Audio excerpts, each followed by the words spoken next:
Benvenuti, buonasera a tutti, sono Laura Cuccato, Massimiliano Diaco, Arianna Giuliani. Questa sera vi parliamo di crudismo in particolare abbinato alle potenzialità sul benessere e sulla salute. Io vi racconterò la mia storia, quello che mi ha incuriosito di questo tipo di alimentazione, del mio percorso per arrivare qua, e poi cederò la parola a loro che vi racconteranno la loro esperienza. Alla fine ci sarà spazio alle domande e vi potete scatenare. Io ho sempre amato il cibo, mi è sempre piaciuto mangiare, forse qualcuno ha visto prima, qui c'è una mia foto di com'ero nel settembre 2004, ero un po' diversa.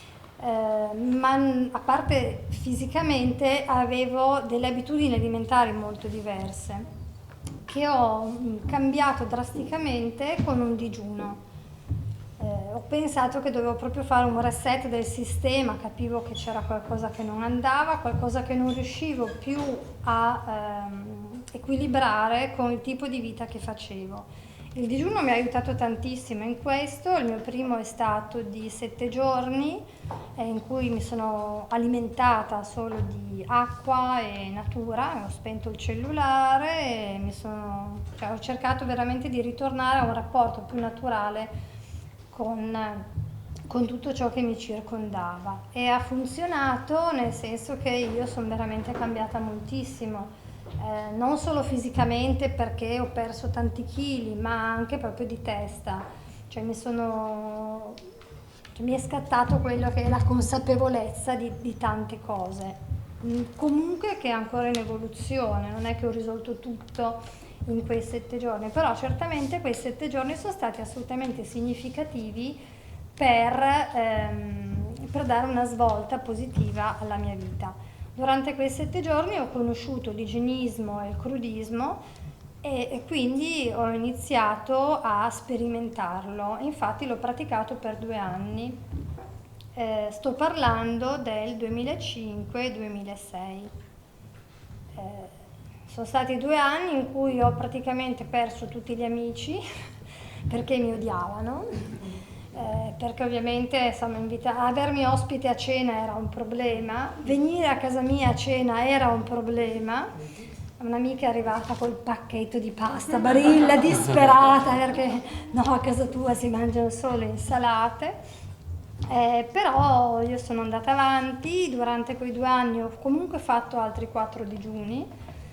E il risultato, a parte i 18 kg che ho perso, per me è stato veramente molto bello, perché io a 40 anni mi sono ritrovata con il fisico di una ventenne, perché si sono rinnovati veramente tutti i tessuti, facendo comunque una dieta crudista non basata su diciamo regole ferree come adesso ogni tanto si trovano. Perché dico questo? Perché il crudismo appunto sembra facile, vabbè, mangio una carota, un'insalata e sono a posto.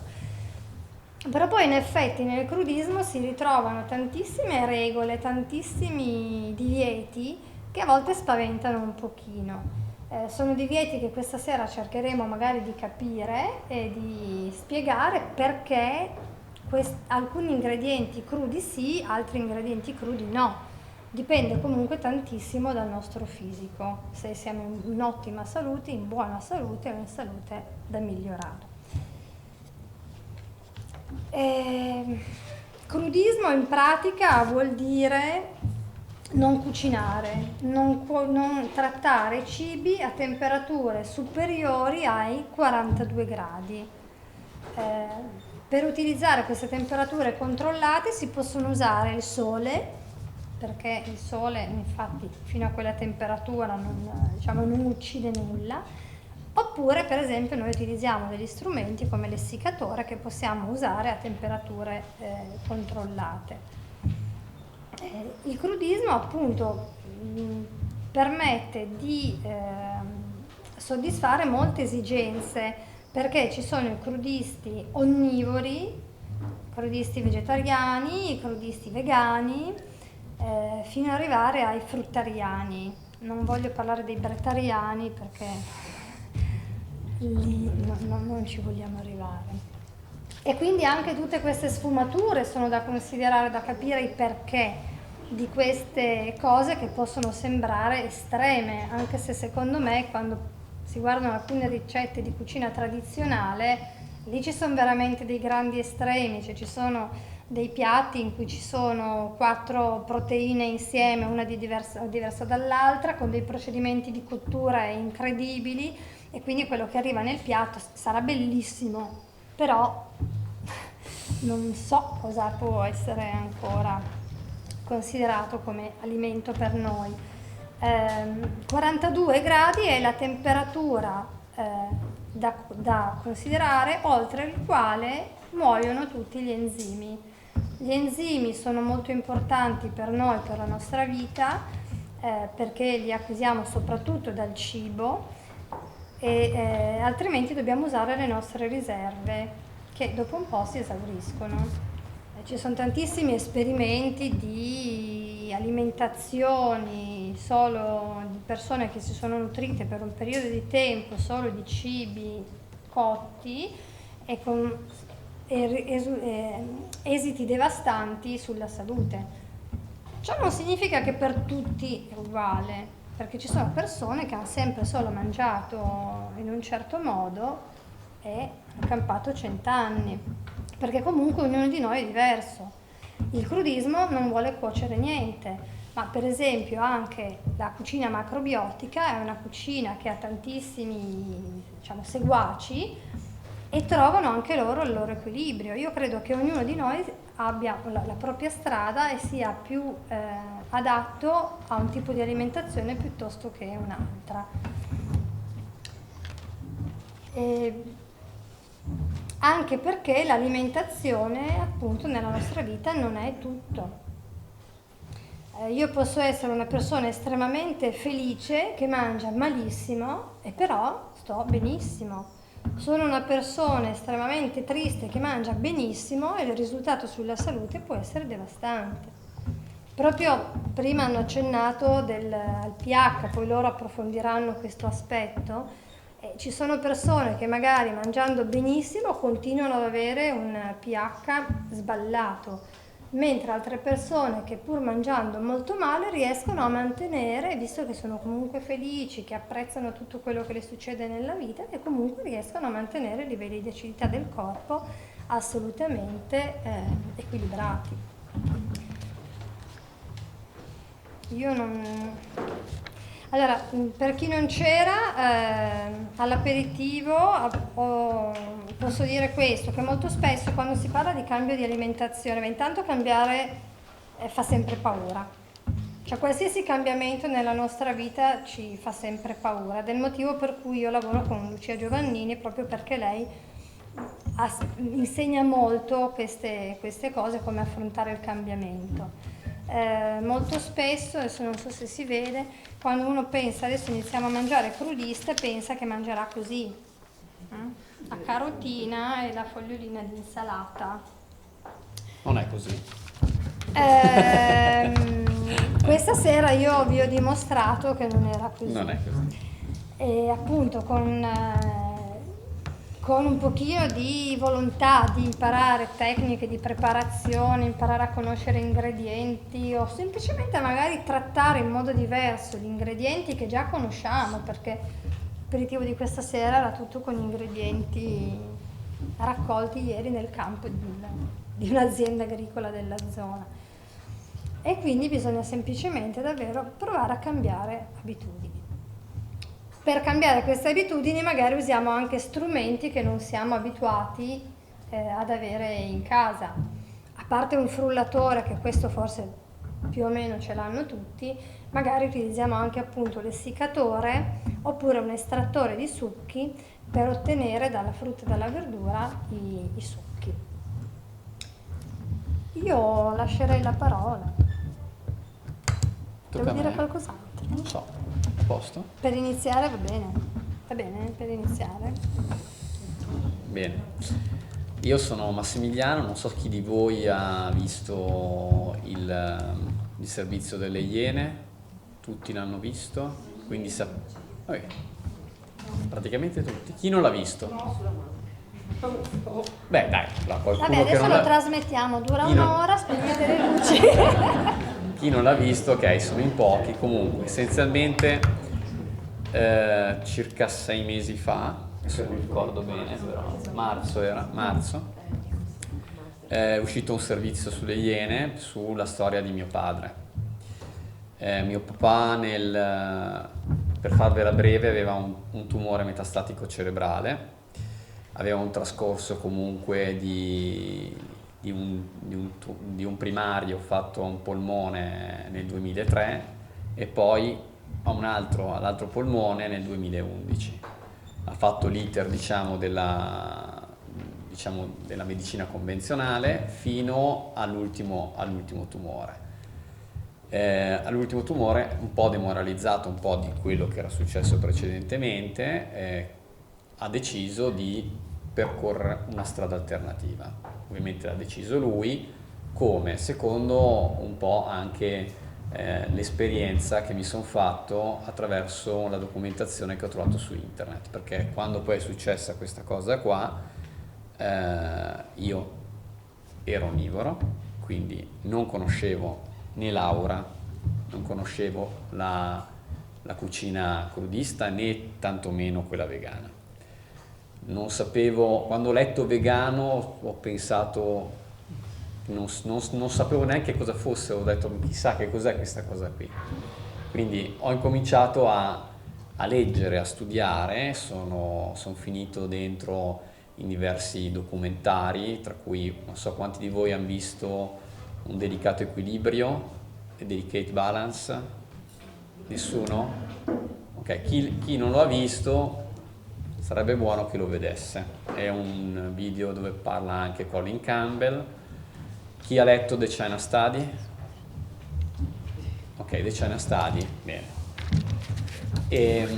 Ho letto The China Study e tutto riportava a sempre la stessa cosa, cioè che ci nutriamo male. Andavamo sempre là.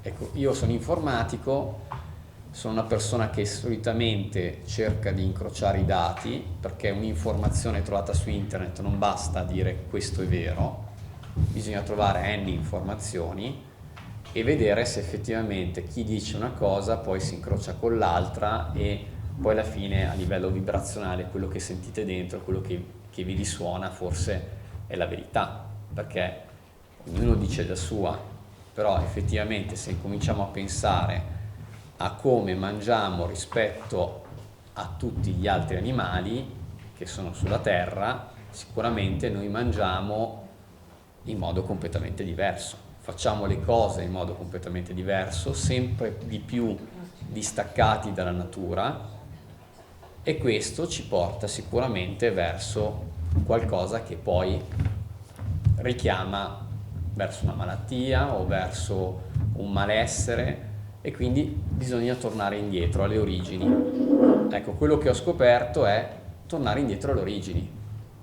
Una delle parti molto importanti, non è l'unica, è sicuramente l'alimentazione.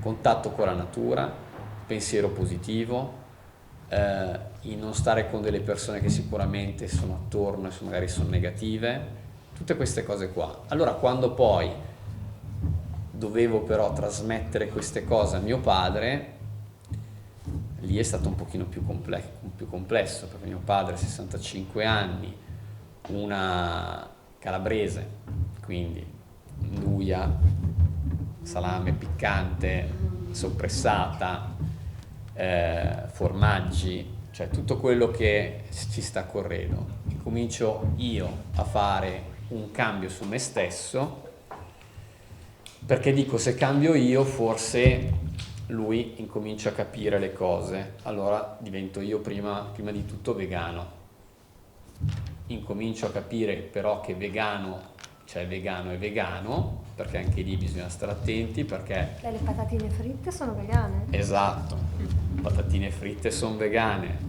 la Coca-Cola è vegana, quindi io posso comunque utilizzare lo zucchero è vegano, Ci sono degli alimenti che, pur essendo non di origine animale, comunque sicuramente non giovano alla salute, quindi bisogna anche saper selezionare. E chi fa il percorso etico, io lo ammiro molto, deve comunque, a mio avviso, documentarsi per far sì che faccia anche la parte salutista, perché se no succede che chi diventa vegano e poi segue un approccio magari etico, non conoscendo questa parte, magari poi si sta male. Sta male perché ha scelto un approccio solo etico, si rimpizza di cose, patatine fritte, Coca-Cola, zucchero e quant'altro, sta male. E poi cosa succede? Che l'etichetta del vegano si associa a quella persona singola che è stata male, o a comunque a poche persone che stanno male, ma anche a molte, non è detto, cioè può essere che ce ne siano tante, però bisogna comunque capire che cosa mangiasse questa persona, perché anche gli onnivori stanno male, molti onnivori stanno male e non danno il senso a quello che mangiano. Quindi perché sono stato male? Sicuramente c'è l'aspetto, diciamo, dell'alimentazione, c'è l'aspetto emozionale, c'è l'aspetto comunque mentale, ci sono tante cose.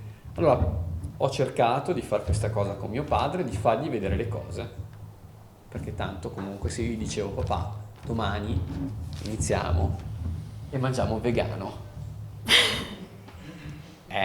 Vieni da Vega? Non funziona così, cioè e sempre di più poi fra l'altro mi arriva anche gente che vuole far cambiare le persone semplicemente dicendogli mangia così, non funziona così, bisogna che si capisca il perché. Se si capisce il perché, allora è tutto molto più semplice. Ho fatto una cosa semplice, ho fatto lo stesso, ho cercato di far vedere le cose a lui come le ho viste io, cioè partiamo da mio padre non è una persona che legge, forse è un pochino più visivo, facciamogli vedere un documentario, vi ho fatto vedere A Delicate Balance, vi ho fatto vedere, non so se l'avete visto, Se solo avessimo saputo guarire con il metodo Gerson, è un bellissimo documentario, ho fatto vedere anche quello, è una metodologia per guarire dal cancro, che fra l'altro si pratica da più di 60 anni in Messico e da poco anche in Ungheria. E ha visto questi documentari e poi ha incominciato a dire dai facciamo una cosa, andiamo ai convegni, è venuto con me ai seminari, però non c'era modo ancora comunque di fargli cambiare idea. Finalmente ho trovato un modo perché a un seminario l'ho coinvolto insieme con dei suoi cugini, si è comunque coinvolto forse emotivamente in quella circostanza e c'era un seminario appunto con questo biologo che si chiama Robert Young, che ha scritto questo libro che si chiama Il miracolo del pH alcalino. Lì in quella circostanza gli ha fatto gli esami dal sangue dal vivo e finalmente in quella circostanza Robert Young gli ha detto guarda, il sangue tuo ha dei grossi problemi, devi incominciare a fare una depurazione. Segui per 3 mesi il miracolo del pH alcalino e vedrai che qualcosa cambierà. Mio padre ha detto va bene, lo faccio 3 mesi e poi ricomincio a mangiare come prima, mi strafogo come prima, tanto per 3 mesi chi se ne frega lo faccio. Bene, siamo partiti tutti insieme, questo è un discorso che va analizzato perché effettivamente penso che abbia il suo peso, tutta la famiglia, quindi io, mio fratello Roberto, mia mamma e mio padre, abbiamo fatto tutti lo stesso iter, quindi ci siamo messi tutti a mangiare allo stesso modo, se così si può dire mangiare, perché inizialmente il protocollo è di semi-digiuno a soli succhi verdi, noi l'abbiamo fatto per una settimana. Dopodiché si incomincia a integrare con qualcosa di solido, ok? Ma comunque tutto il più possibile crudo. No? Young non dice tutto crudo, dice il più possibile crudo, ok? O leggermente scottato. si utilizzava questo metodo che lui chiama COWS, C sta per clorofilla, O sta per oli, W sta per water, S sta per sali. Quindi questo è, diciamo, i pilastri fondamentali di questo diciamo, protocollo. In quella circostanza abbiamo cercato anche di rendere tutto il più possibile giocoso, cioè io avevo fatto una cosa molto carina, avevo fatto una tabella con i componenti della famiglia, avevo messo diciamo i giorni per giorno, mattina, mezzogiorno e sera, ci si provava il pH e si vedeva chi aveva il pH più alto, e quindi diventava anche una forma di gioco, no? Ecco, quindi si è creata un'energia molto positiva in casa. Tutto questo non è da trascurare, perché la mente, come dice Lipton, è più forte dei geni. Quindi se noi facciamo un discorso dove andiamo a depurare il nostro corpo, siamo un'unica famiglia, tutti che vanno nella stessa direzione, energia positiva, ci crediamo in quello che stiamo facendo, sicuramente abbiamo molte più chance che funzioni. Ok? Quindi fatto questa cosa, arrivati agli ultimi giorni, abbiamo fatto gli esami, mio padre aveva questa metastasi cerebrale che non c'era più essenzialmente, quindi sparita completamente. Medici, è stata la radioterapia? Perché ha fatto una radioterapia, ha fatto una sola radioterapia, si chiama Gamma Knife, i medici dicono è stata quella, comunque loro hanno chiesto di continuare facendo anche la chemio. Mio padre aveva già fatto la chemio precedentemente, ha deciso di non farla di sua spontanea volontà.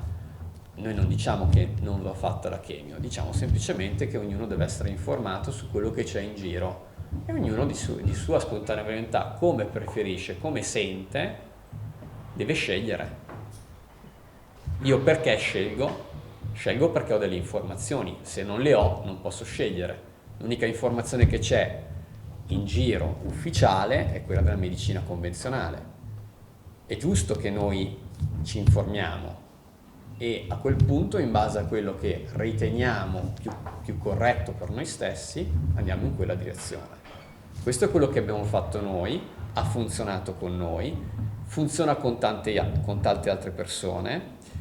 Gerson ha tantissimi casi di successo, Young sinceramente non so quanti, ma sicuramente Gerson ne ha tanti, quindi bisogna assolutamente documentarsi. Questa è la nostra storia. Passo la parola ad Arianna. Io sono osteopata, la mia professione è osteopata, quindi non vi porto un'esperienza diciamo diretta come può essere quella di Massimiliano, vi porto delle considerazioni che ho fatto nel corso diciamo dei miei 15 anni di esperienza da professionista in questo campo. E la mia storia diciamo che parte dal punto di vista alimentare un po' personalmente quando già stavo studiando osteopatia, nel senso che cominciavo a chiedermi nel momento in cui si andava a trattare l'apparato viscerale delle persone, cominciavo a chiedermi va bene, allora io come osteopata, come professionista trovo che c'è questo organo che ha, noi la chiamiamo disfunzione osteopatica, che non è una patologia ma è una limitazione del movimento di un determinato organo, e quindi mi chiedevo ok, io vado a lavorare su per esempio uno stomaco che non si muove correttamente, c'è magari un'ernia iatale, una patologia, un qualcosa, e poi come mai la persona mi ritorna e io ritrovo la stessa disfunzione? Sono io che non ho lavorato bene? Oppure c'è qualcosa di più? Quindi diciamo che già lì, mentre studiavo osteopatia, mi sono un pochino fatta alcune domande. Non so se tutti sanno in questa sala chi cosa faccia l'osteopata e cosa sia. L'osteopata non lavora solamente, diciamo, con delle tecniche per ripristinare l'equilibrio dell'apparato muscoloscheletrico della persona, ma lavora in una maniera un pochino più globale e prevede anche dei trattamenti dal punto di vista viscerale e lavora anche sul sistema neurovegetativo. Quindi semplicemente lì ho cominciato a pensare, va bene, ok, allora che cosa interagisce, che cosa entra nel nostro corpo e che cosa può influenzare i nostri organi interni. E quindi ho cominciato anche a sperimentare su di me, a vedere come potevo stare cambiando alcune cose nell'alimentazione. Premetto che comunque all'epoca io mangiavo qualsiasi cosa, non stavo attenta a niente, ho iniziato osteopatia a 20 anni, quindi proprio patatina fritta, Coca-Cola, cioè proprio della serie, vabbè, non connettevo ancora le cose. Poi ad un certo punto, mi ricordo ancora, c'è stato un episodio in cui ho avuto un grande mal di schiena, mi sono svegliata una mattina, quindi io da osteopata dovevo andare a lavorare quella mattina, bloccata, non sapevo cosa fare, non c'era verso, e un mio collega fortunatamente mi ha sistemata, mi ha trattato solamente l'intestino, quindi a livello viscerale, non mi ha fatto assolutamente nessun'altra tecnica a livello di struttura, e lì ho cominciato a stare meglio. Però ho cominciato anche a chiedermi: ma come mai il mio corpo mi ha dato questo segnale? Come mai mi sono bloccata? Perché io il giorno prima stavo bene, cosa ho fatto di diverso? E il giorno prima avevo mangiato una marea di latte, di latticini, insomma era stata una cena con anche vino, con tante cose. Questo episodio è rimasto sospeso così e io ho cominciato però a interessarmi anche dell'alimentazione. E ho notato che ogni volta che inserivo quel determinato alimento il mio corpo mi dava un segnale di malessere, di mal di testa, di fastidio anche a livello generale. E così ho fatto un esperimento, che è la stessa cosa che alla fine ha fatto Massimiliano e ha fatto anche Laura, ecco. E partendo da lì ho cominciato a togliere il latte e i formaggi e ho visto che stavo meglio, non mi sono più bloccata la schiena, questo sicuro. Da lì l'evoluzione è stata che ho cominciato anche a studiare queste cose e a proporle anche ai miei pazienti. E il risultato è che a tutt'oggi non riesco a fare a meno di separare le cose, quindi di vedere una persona e parlarle della sua situazione fisica di quel momento, quindi magari una persona X qui dentro domani potrebbe venire nel mio studio e dirmi: sai, io soffro di sciatica. Va bene, vediamo tutti gli esami, le lastre, tutto quello che c'è da vedere, però la domanda è: ma tu cosa mangi? Cosa respiri? Anche a livello energetico nel tuo ambiente familiare, quali sono le problematiche che vivi? Fai movimento, non fai movimento, sei felice, sei soddisfatto della tua vita? Quindi un approccio globale a 360 gradi. E successivamente ho visto, ecco, nella mia pratica vi posso dire che vedo veramente dei cambiamenti radicali nello stato di salute delle persone, anche semplicemente cambiando una piccola abitudine, che sia la passeggiata, che sia non introducendo un certo tipo di alimento, introducendone un altro. E ci sono dei miei pazienti, in particolare ce n'è uno che viene mensilmente a fare dei trattamenti, dei controlli così, che sta bene, che non ha nessun tipo di problema adesso, ma lui mi dice sempre: Arianna, tu quella volta mi hai cambiato la vita, perché io non avrei mai pensato che iniziare il pasto con un'insalata mi potesse cambiare la vita e risolvere il mal di schiena. E queste sono delle soddisfazioni, perché non perché gliel'abbia detto io, ma perché la persona è stata in grado di cogliere questa informazione, di farla propria, di sperimentare e di verificare su di sé il beneficio di questa informazione che io gli avevo dato. E adesso, a distanza di 10 anni, perché più o meno sono 10 anni che lo conosco, continua a fare questa cosa qui. E quando mi arriva che ha avuto mal di schiena o ha avuto la cervicalgia, gli chiedo: Mauro, ma ieri sera che cosa è successo?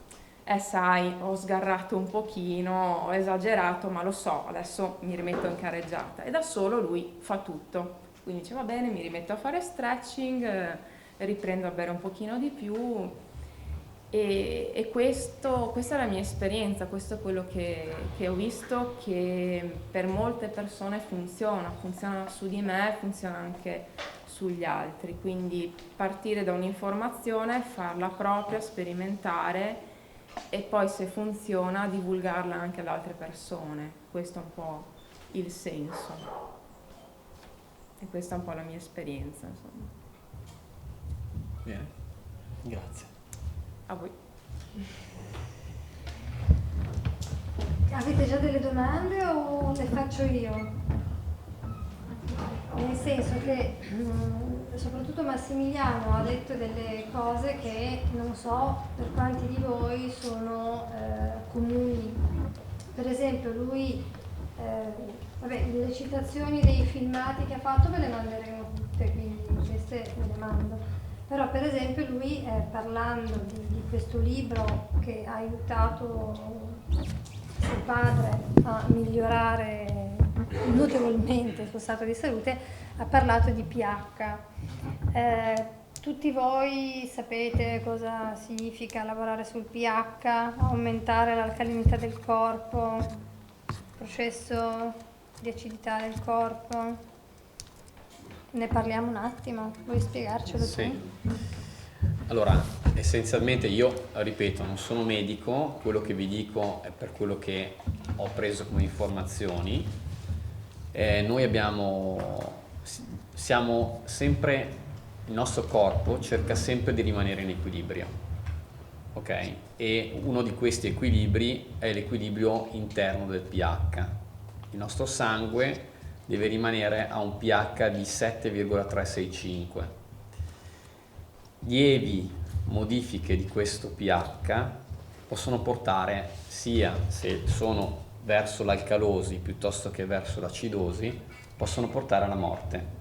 Quindi il corpo fa di tutto per far sì che quel pH rimanga a quel livello o comunque che stia in un range molto vicino a quello.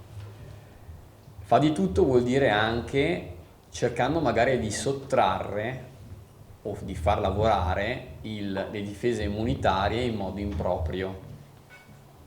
Quindi essenzialmente se io mangio qualcosa di acido, il corpo deve tamponare per ritornare a un pH alcalino, quindi deve usare un tampone.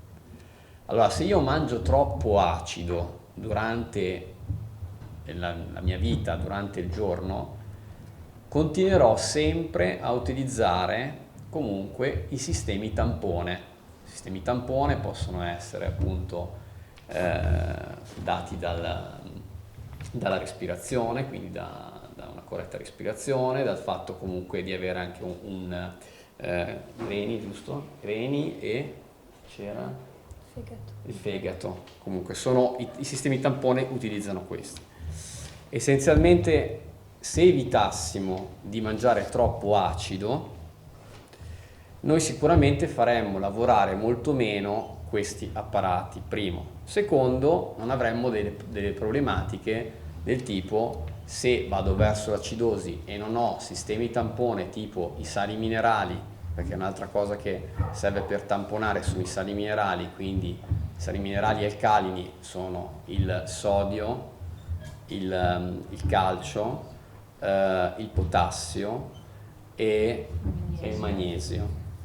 Quindi essenzialmente questi 4 sali fanno sì che noi possiamo tamponare.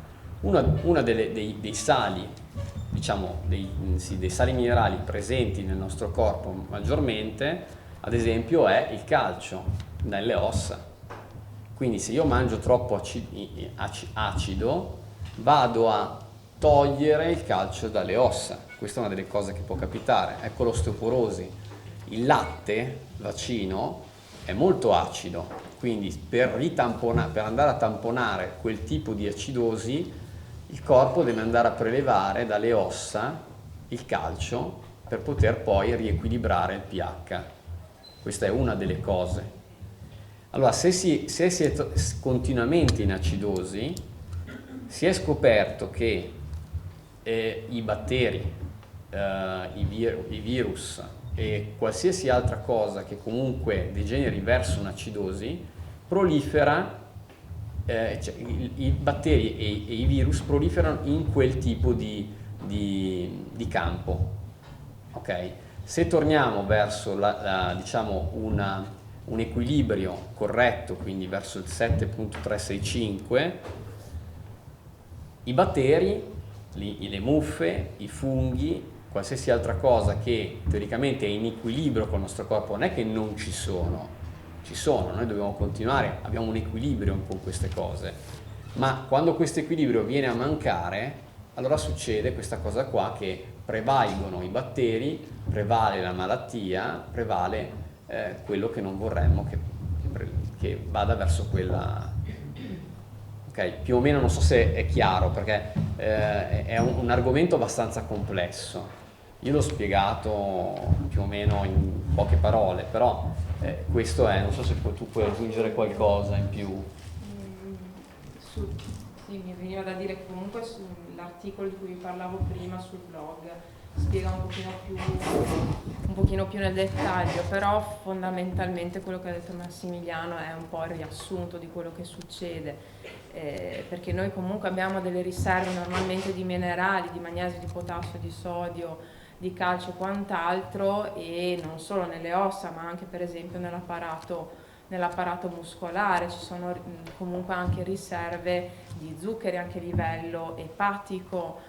Il problema è che queste riserve, appunto, anche a causa soprattutto dello stress ossidativo che viviamo quotidianamente, non solo perché mangiamo magari cibo industrializzato, non vivo, non ricco di elettroni e quant'altro, inquinato, purtroppo ricco di pesticidi, anche perché, appunto, come diceva prima Massimiliano, i pensieri stessi acidificano il nostro sistema e abbassano le difese anche immunitarie. Comunque l'acidità fondamentalmente, cioè la cellula fondamentalmente dei nostri organi cerca in qualche modo sempre di mantenere questo equilibrio, quindi se le riserve dall'esterno non vengono inseriti degli alimenti o dei nutrienti che possano far mantenere questo tipo di equilibrio, con questo pH più o meno neutro, vanno a depauperare le altre zone del nostro corpo dai nutrienti, e quindi andrò comunque a prendere riserve, come diceva Massimiliano, dall'osso, andrò a catturare il calcio che mi serve, ma anche il magnesio, per esempio, anche a livello della muscolatura, e quindi voi sapete benissimo, magnesio e anche potassio, che per esempio capita magari anche questa stagione di avere i crampi anche generalmente notturni, non occorre andare a fare una passeggiata o una corsa, quindi significa che già il sistema parte da una base di mineralizzazione scarsa, perché se per stare fermo anche qui a sentire una conferenza mi alzo e mi viene un crampo a un piede o un polpaccio, significa che io sono comunque già basso a livello di minerali. E come dicevo, tutto questo però fa parte di un equilibrio molto più vasto, che non è solamente l'alimentazione, ma che sono tantissime altre componenti. Questo È chiaro su questa cosa? Avete domande su questo? Ecco, un'altra cosa molto importante è essere idratati, l'idratazione del corpo. Allora, per chi mangia crudo è molto più semplice, perché comunque già mangiando crudo, tutto quello che è crudo contiene acqua a sufficienza, o forse non a sufficienza, ma comunque si va verso l'idratazione, comunque già utilizzando la frutta, la verdura e tutto, cioè c'è dentro acqua essenzialmente. È molto importante, noi abbiamo utilizzato l'acqua ionizzata. L'acqua ionizzata è un'acqua con un pH diciamo che può arrivare anche a 10.2. Se voi prendete una qualsiasi bottiglia d'acqua, l'acqua è più o meno a un pH che sta intorno ai 7.5, 5, ma ci sono alcune acque che arrivano a 8.5. Comunque solitamente quello che trovate scritto sulle etichette è l'acqua alla fonte, perché ovviamente quando viene misurato il pH alla fonte, ma poi con diciamo, i vari passaggi, da quando è stata imbottigliata a quando è arrivata a casa vostra, è stata magari sotto il sole, in bottiglia di plastica, comunque ferma, diciamo l'acqua non ha più quel potere. In più con l'acqua ionizzata si ottengono più cose. Allora essenzialmente se ne ottengono 3, appunto innalzamento del pH, abbassamento dell'ORP, che è molto importante. L'abbassamento dell'ORP è il potere ossido riduttivo dell'acqua, cioè in quel caso dell'acqua, ma qualsiasi alimento che io colgo, io prendo un alimento e lo prendo ad esempio una mela da un albero presa in quell'istante e vado a misurare il suo ORP con uno strumento che mi misura il potere di ossidazione, diciamo, di quell'alimento. In quell'istante staccato ha un certo potere di ossidazione, ok? Se passano settimane, mesi, questo potere di ossidazione continua ad abbassarsi. L'acqua, diciamo, quando esce dal rubinetto, quando esce dalla fonte, ha un certo potere ossidativo, ok? Con l'acqua ionizzata si può invertire questa cosa, cioè farla diventare antiossidante. È una tecnica che si può vedere per far vedere questa cosa molto semplice. È prendo un po' d'acqua ionizzata, taglio una mela, sapete tutti che quando taglio una mela se la lascio all'aria, all'ossigeno, ossigeno sta proprio per ossidante, no? L'ossigeno è ossidante. Poi se fra l'altro uso anche un coltello non di ceramica lo ossido ancora di più, giusto Laura? Ecco, se io prendo questa mela subito dopo tagliata, la immergo dentro l'acqua ionizzata, l'altra la immergo nell'acqua diciamo normale, acqua naturale presa dal rubinetto, la lascio lì 15 minuti, 20 minuti, un'ora, tutte e due, tolgo via e le lascio fuori. Vedrete quanto ci mette di più la mela a diventare diciamo di un colore sempre più opaco, quindi scura, nel caso dell'acqua ionizzata, cioè ci mette molto più tempo perché appunto il potere antiossidante dell'acqua passa all'interno dell'alimento e la rende più antiossidante, come se gli ridesse vita. L'acqua ionizzata cambia anche a livello strutturale, cioè l'acqua praticamente, l'acqua ionizzata è fatta con, quando esce, diciamo, l'acqua normale, quando esce dal rubinetto, quando esce comunque quella che utilizzate anche in bottiglia, sono delle molecole che quando si aggregano fra di loro, e questa aggregazione è fatta da più o meno 30 molecole, ok? Nel caso dell'acqua ionizzata cosa succede? Che vengono scisse un po' queste molecole e a questo punto il cluster, che è appunto questo insieme di molecole, invece di aggregarsi con 30 molecole si aggrega con 8 molecole. Questo fa sì che l'acqua riesca a penetrare meglio nei tessuti, quindi riesca a idratare meglio tutto il corpo.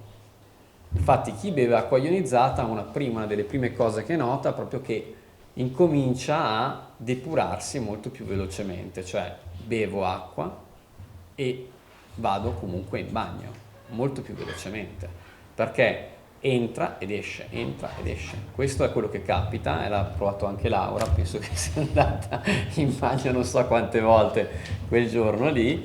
Comunque essenzialmente è una cosa che dovreste testare. Ionizzatori d'acqua ce ne sono tanti in giro, bisogna cercare di capire chi ha ionizzatori d'acqua e che vi dia qualcosa di giusto insieme con un giusto diciamo corretto sistema di prefiltrazione, perché se non c'è un corretto sistema di prefiltrazione l'acqua ionizzata si porta dietro anche l'impurità e quindi siccome appunto ha questo potere di idratazione, lo assorbo anche meglio, quindi prima tolgo via quello che è in eccesso dentro nell'acqua che mi porto dietro magari, e fra l'altro ogni casa, ogni acquedotto porta dietro cose diverse, perché sappiamo che comunque è vero che l'acqua di casa è buona ed è potabile, ma secondo alcuni parametri, e questi parametri li diciamo noi diciamo entro questi parametri l'acqua è potabile, ok? Uguale facciamo per l'acqua, anzi non è uguale, perché se poi andate a guardare per l'acqua e i minerali questi parametri sono diversi, ok? Sì. Che tipo di depuratore consiglieresti per l'acqua domestica? L'osmosi o semplice filtro a sali? Allora, l'osmosi io la sconsiglio per un semplice fatto, perché se io osmotizzo l'acqua non riesco a ionizzarla. Cioè io per ionizzare l'acqua devo avere dentro nell'acqua devo avere dei sali minerali. L'osmosi toglie via i sali.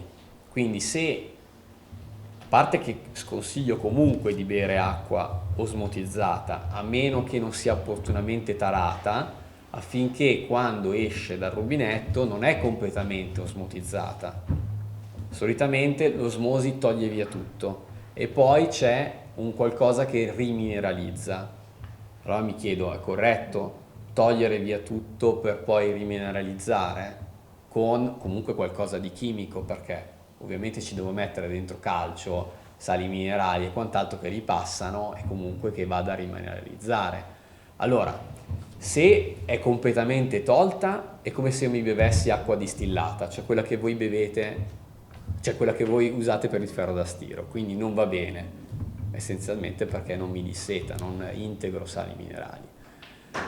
Allora è meglio utilizzare un'opportuna filtrazione in base al tipo di acqua che si ha, cioè se l'acqua è molto dura ci sono sistemi di nanofiltrazione, quindi vado a abbattere, che ne so, il 50% dei sali minerali, ma non è che li tolgo tutti, ma li abbatto, non aggiungo. Quello che c'è già nell'acqua io lo utilizzo e vado poi a ionizzarla. La ionizzazione è sempre, dovete pensarla come un qualcosa di fisico, cioè non un qualcosa di chimico. Quindi con semplicemente l'elettrolisi riesco a scindere l'ione positivo dall'ione negativo, riesco a separare l'acqua, diciamo gli ioni acidi da quelli basici. In questo modo mi esce un'acqua da una parte basica e dall'altra parte acida, quindi proprio c'è una separazione. Non so se ho risposto più o meno. Diciamo una cosa un po' complessa comunque da riuscire a avere un nato ottimale, è una cosa abbastanza complessa, bisogna fidarsi anche di persone che vengono a fare manutenzione o assolutamente sì. Poi a verificare effettivamente se quello che viene fuori dal rubinetto, a parte il discorso di un filtro normalissimo che ti tira via il calcare, Allora, essenzialmente la cosa più semplice è andare su internet e andare sugli esami dell'acquedotto di zona. Cioè, voi avete per ogni posto, dovrebbe essere fatto per tutti, l'acquedotto di zona dovrebbe rilasciare gli esami chimici ogni 3 mesi, se non ricordo male, se non ogni 6 mesi, del tipo di acqua che avete per quell'acquedotto. Poi la variabile quale potrebbe essere? Che dall'acquedotto a casa vostra ci possa essere tubi vecchi, le case sono vecchie con dei tubi e quant'altro, però perlomeno da lì voi sapete che tipo di acqua avete. Poi dovreste fare un'indagine, più o meno se i tubi sono vecchissimi, tenete in considerazione una percentuale magari di possibilità che ci sia qualcosa in più.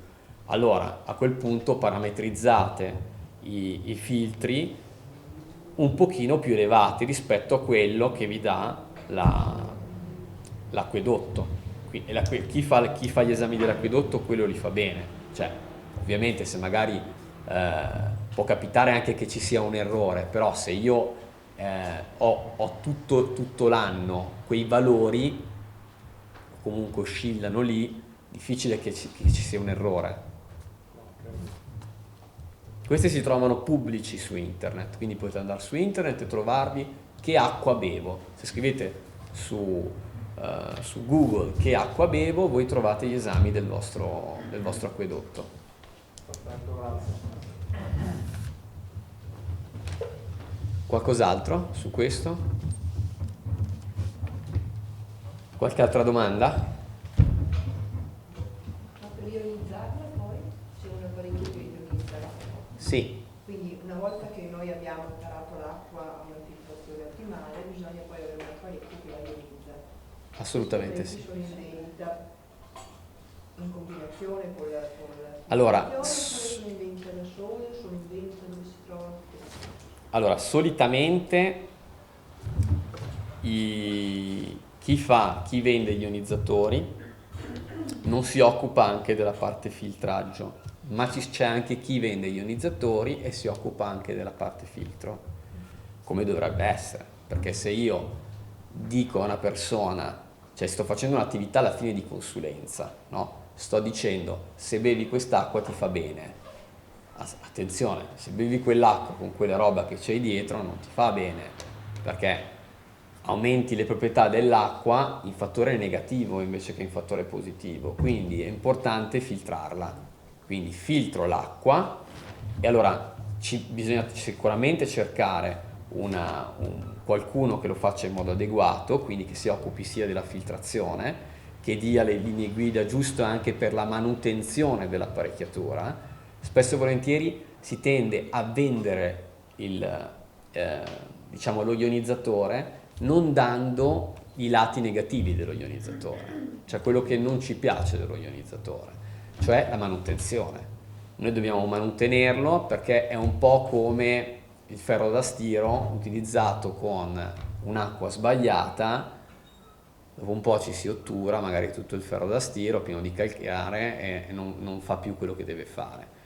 Allora dentro, siccome ci sono delle camere elettrolitiche, se i sali minerali presenti sono troppo alti, quello che può capitare è che mi si intasi dopo pochissimo e devo comunque fare una pulizia magari anche una volta a settimana. Allora è giusto fare un'indagine corretta per capire se quell'acqua è corretta e al limite abbattere i sali, quindi arrivare al 50%, e dire comunque alla persona che dovrà fare una volta al mese un lavaggio con l'acido citrico, che è una cosa molto semplice, dove una notte si lascia a bagno l'acido citrico all'interno delle camere di ionizzazione e così praticamente lo ionizzatore viene pulito diciamo il calcare che è residente all'interno delle camere di ionizzazione e poi si svuota l'acido citrico che è per uso alimentare, quindi non dannoso, e dopodiché si rimette il filtro e si va a utilizzare l'apparecchio come prima.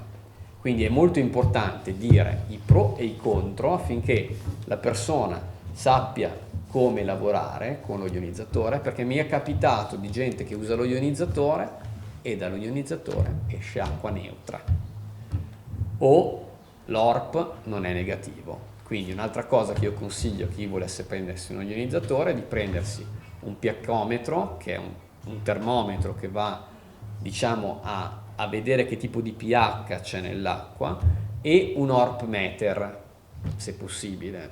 Un ORP meter è un termometro che invece misura il potere ossido riduttivo dell'acqua. Se io ho queste due o tre strumentazioni qua in casa che costano più o meno 35 euro l'uno, più o meno, voi riuscite a capire se il vostro ionizzatore sta lavorando in modo corretto. Altrimenti inizia a lavorare in modo corretto e dopo poco tempo, se non fate un'adeguata manutenzione, e potete scoprirlo soltanto utilizzando questi strumenti, rischiate comunque di bervi acqua come prima.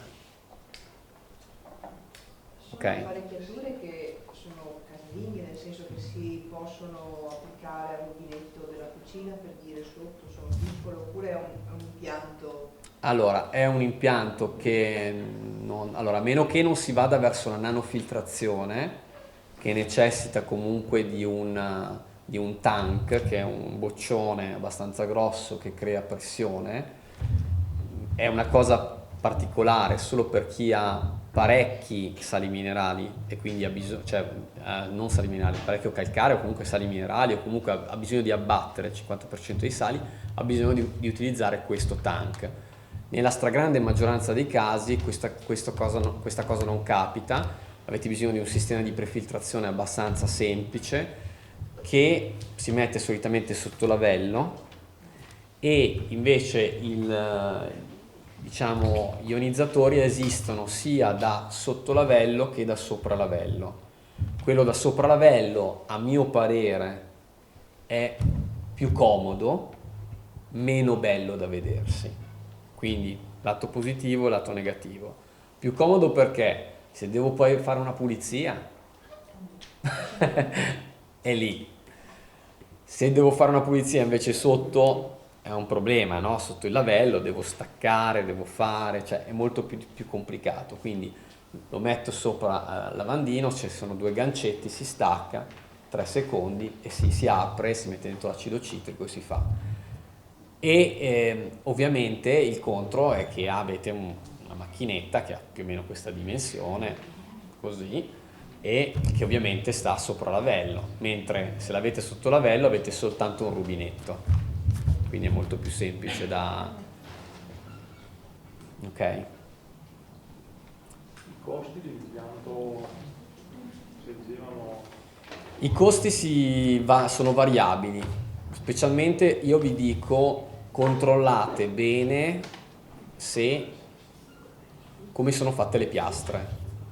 Io eviterei adesso di far nomi, però semplicemente dovete controllare se le piastre sono completamente in titanio, perché il più possibile, il 99% va bene in titanio, ma se sono una percentuale più bassa evitate di prenderlo, perché col tempo rilascia metalli pesanti, perché il titanio non ha problemi, ma tutto il resto, siccome vogliono risparmiare, ecco, allora magari cose un po' scadenti bisognerebbe cercare di evitarle di Un buon prendere. impianto ionizzatore È intorno ai 2.000 euro, solo lo ionizzatore, senza la parte di prefiltrazione.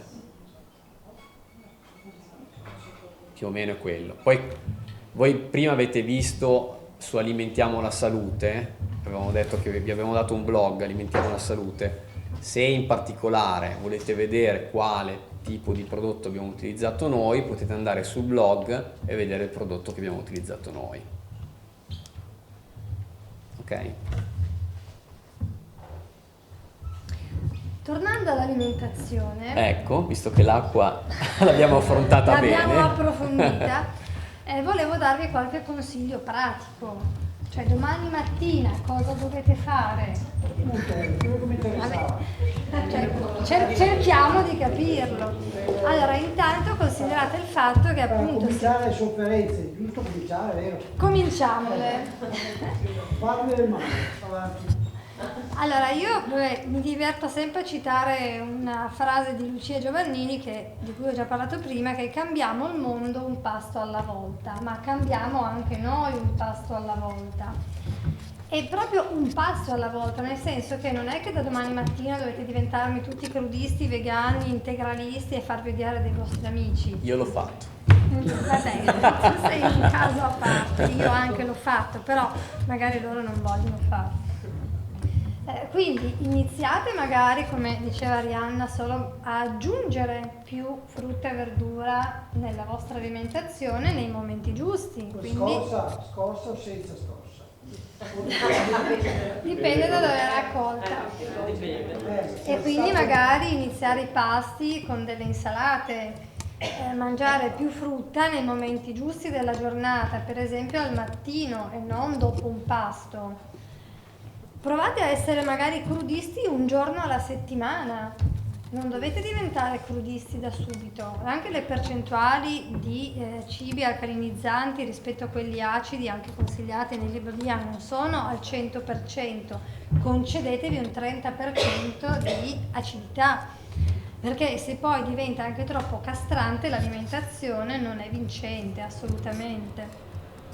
Avete più o meno capito forse quali sono i cibi più alcalinizzanti, o comunque quelli che, anche senza usare il rapporto alcalinizzante o acidificante sul corpo, suggeriamo di limitare o di evitare. Abbiamo parlato molto bene della verdura, lui ha parlato di semi digiuni all'inizio, semi digiuni che erano calmati da splendidi, meravigliosi succhi verdi. Chi verrà domani al corso li assaggerà, che così capite che cosa significa bere un succo verde. Se è un lavoro impegnativo, va bene quella giornata là. Un sforzo, cosa consigli? Un piatto e basta? Come? Tendenzialmente i cibi che invece tendono a acidificare di più il corpo sono le proteine animali. Quindi abbiamo appunto accennato soprattutto al latte, che è uno degli alimenti che purtroppo è spesso presentato con informazioni molto diverse, e quindi leggerete certamente dei siti, per esempio andando a cercare su internet, che fanno pubblicità alla qualità del latte, e degli altri che invece dicono che il latte non fa bene, perché in linea di massima il latte sottrae molto più calcio all'organismo di quanto in realtà ne apporta. Molte persone, soprattutto donne in menopausa, sostengono che devono assolutamente consumare latte, latticini, formaggi, formaggini, perché fa bene alle loro ossa. Purtroppo, insomma, oramai penso si sia più che dimostrato che questa informazione è da verificare, e quindi dovete semplicemente fare le vostre scelte, per esempio quando andate a fare la spesa. Magari appunto nel reparto frutta e verdura fermatevi un po' di più, provate a scoprire nuove cose che magari non avete mai usato. Una delle cose più divertenti che ho scoperto durante i miei corsi è che pochissime persone sanno che si possono mangiare per esempio i piselli crudi, la zucca cruda. La zucca cruda è un alimento meraviglioso che si può usare in tanti modi. La barbabietola cruda, che questa sera l'ha bevuta, mi sembra che sia stato molto sorpreso piacevolmente, e quindi veramente siate anche un po' curiosi e concedetevi ogni tanto qualche regalo, cioè se vi fa proprio piacere. Però per esempio io, che da tanti anni mangio avendo eliminato alcuni alimenti, non li trovo per nulla interessanti, non li trovo per niente appetibili. È proprio un'abitudine del nostro palato. Se ti abitui a pulire il palato, poi certi sapori non ti interessano più. Prego. Una cosa che volevo chiederle, il gruppo sanguigno quanto incide sulla scelta di una determinata dieta vegana? Non ne sono informata, quindi non rispondo. Mi hanno detto che è un Sì, ci sono molte, cioè ci sono dei libri anche sulle diete del gruppo sanguigno. Qualcuno dice che essendo di un certo gruppo sanguigno, se non mangi carne non vivi. Io sono zero positivo. Io non sono informata. Quindi dovrei mangiare carne. Anch'io sono zero positivo. Comunque, piccola parentesi, nel panorama dei Neanche cibi... qualcosa io. Quindi 3 anni che sto benissimo senza proteine animali, assolutamente. E anzi, le poche volte che mi capita un piatto in cui magari c'è dentro qualcosa che magari non pensavo ci fosse, lo sento subito e non sto benissimo. Magari è anche una questione psicologica, però tenete in considerazione che comunque 3 anni che io faccio anche gli esami, perché la cosa importante per me, comunque, visto che mi relaziono anche con le persone, è che io debba stare bene, quindi faccio gli esami, controllo che tutto sia a posto, ho tutti gli esami a posto. Ho avuto soltanto un periodo in cui ho avuto la vitamina D bassa, e semplicemente sono al nord e sto poco al sole.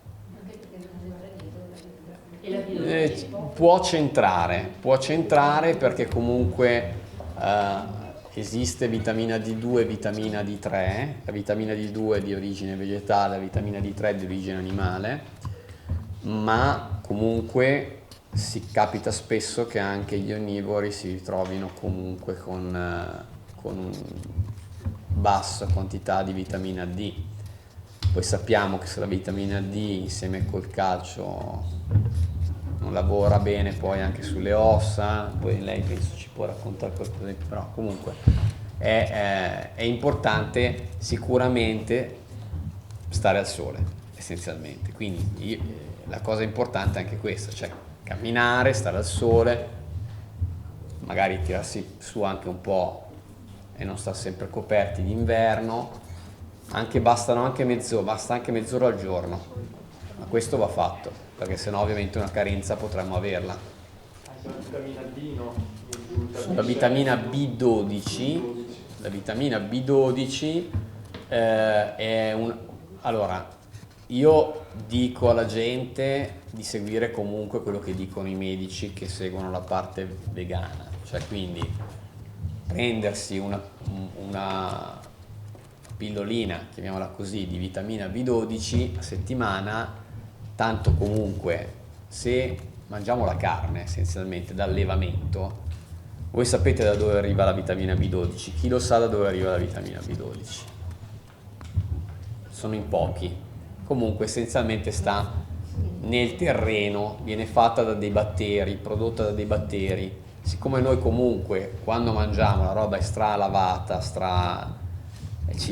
cerchiamo di togliere via tutto quello che c'è attorno, ovviamente addirittura togliamo la buccia delle volte,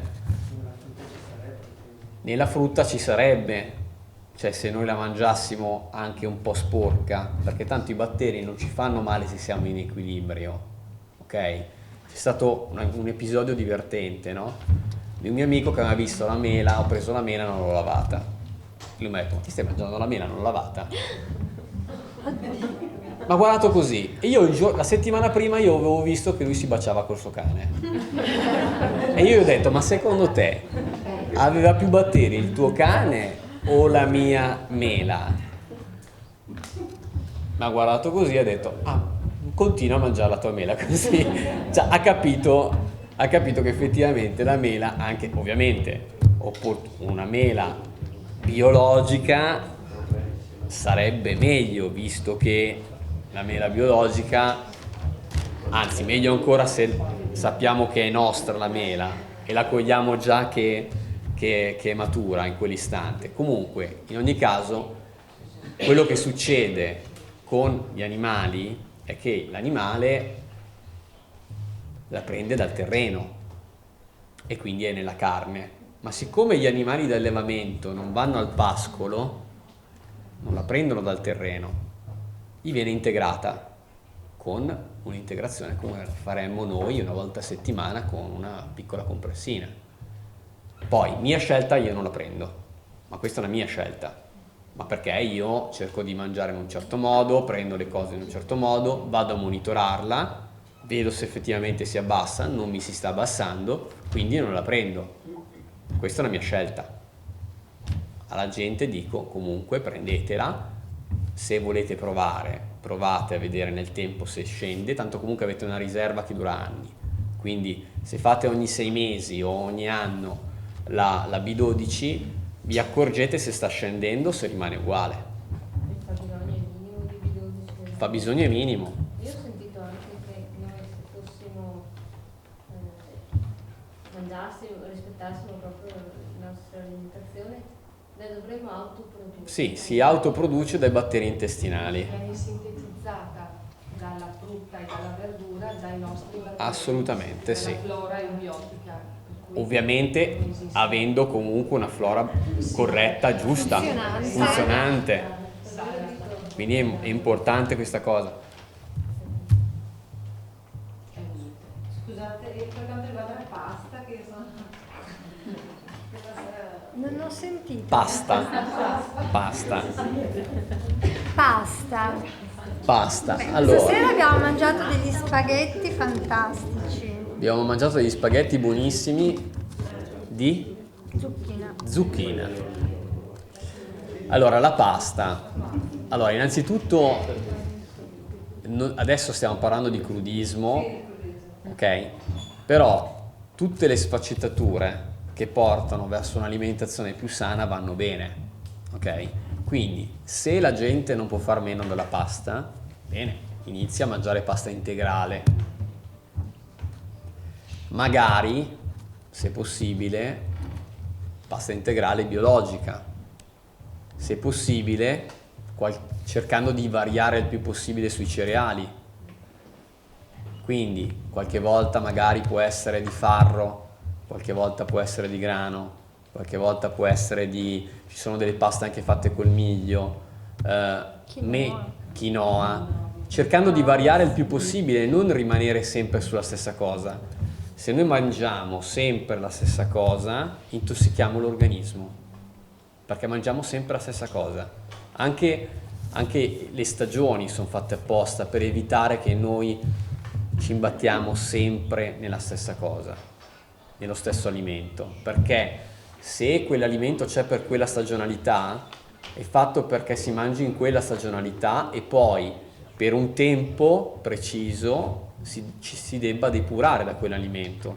Ma se continuiamo a mangiarlo, come capita col pomodoro da noi, che ne mangiamo tanto pomodoro, 9 persone su 10 si vanno a fare gli esami delle intolleranze e sono intolleranti al pomodoro, perché l'abbiamo mangiato sempre. Lo mangiamo cotto, lo mangiamo crudo tutti i giorni. E quindi succede questa cosa. Quindi non bisogna essere talebani, a mio avviso. Come diceva lei, si introduce, bisogna cercare di rendersi conto che c'è di meglio, si può scegliere cosa mangiare e si può mangiare sempre meglio. Questo che bisogna rendersi conto. È inutile dire questo mangia meglio di quell'altro, di questo metodo. Incominciamo a renderci conto di cosa cambia nel nostro corpo cambiando delle abitudini alimentari e vediamo cosa succede. Se non lo provate non lo potete sapere. Più ci si avvicina a un prodotto integrale così come la natura ce lo dà, meglio sicuramente staremo. E quindi sarebbe meglio invece di mangiare la pasta di consumare chicchi. Il chicco è meglio ancora della pasta, ecco perché il farro, il grano saraceno, il miglio, la quinoa, se andiamo verso il chicco meglio ancora, perché il chicco è integrale, così com'è la pasta è stata comunque lavorata, comunque modificata e sicuramente ha avuto un trattamento. I trattamenti modificano comunque la struttura. Sì, non si può negare che andando verso questo tipo di alimentazione ci si trova spesso a introdurre nella propria vita un'autoproduzione importante di tante cose. Perché magari la pasta tu te la puoi anche fare comprandoti il chicco, macinandotelo tu e fare tu la tua pasta. Magari è un po' più laborioso, però comunque hai una farina molto fresca. Perché purtroppo le farine che sono in vendita, a meno di particolari filiere produttive, sono farine molto vecchie che oramai di vivo non hanno più nulla. E purtroppo moltissime patologie di cui ho sentito ultimamente nascono proprio da un consumo ed abuso di farine raffinate, comunque prodotte industrialmente.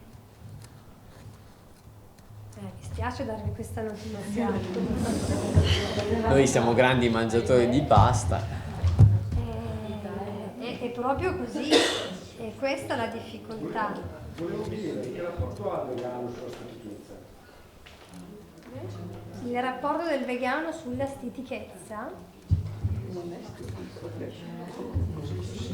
Ma onestamente questo...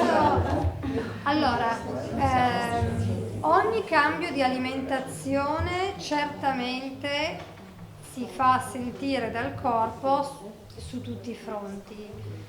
Quindi per esempio passando a una dieta prettamente crudista, perché io ho fatto un passaggio da onnivora a crudista, poi adesso ho iniziato anche a cuocere un pochino alimenti vegani.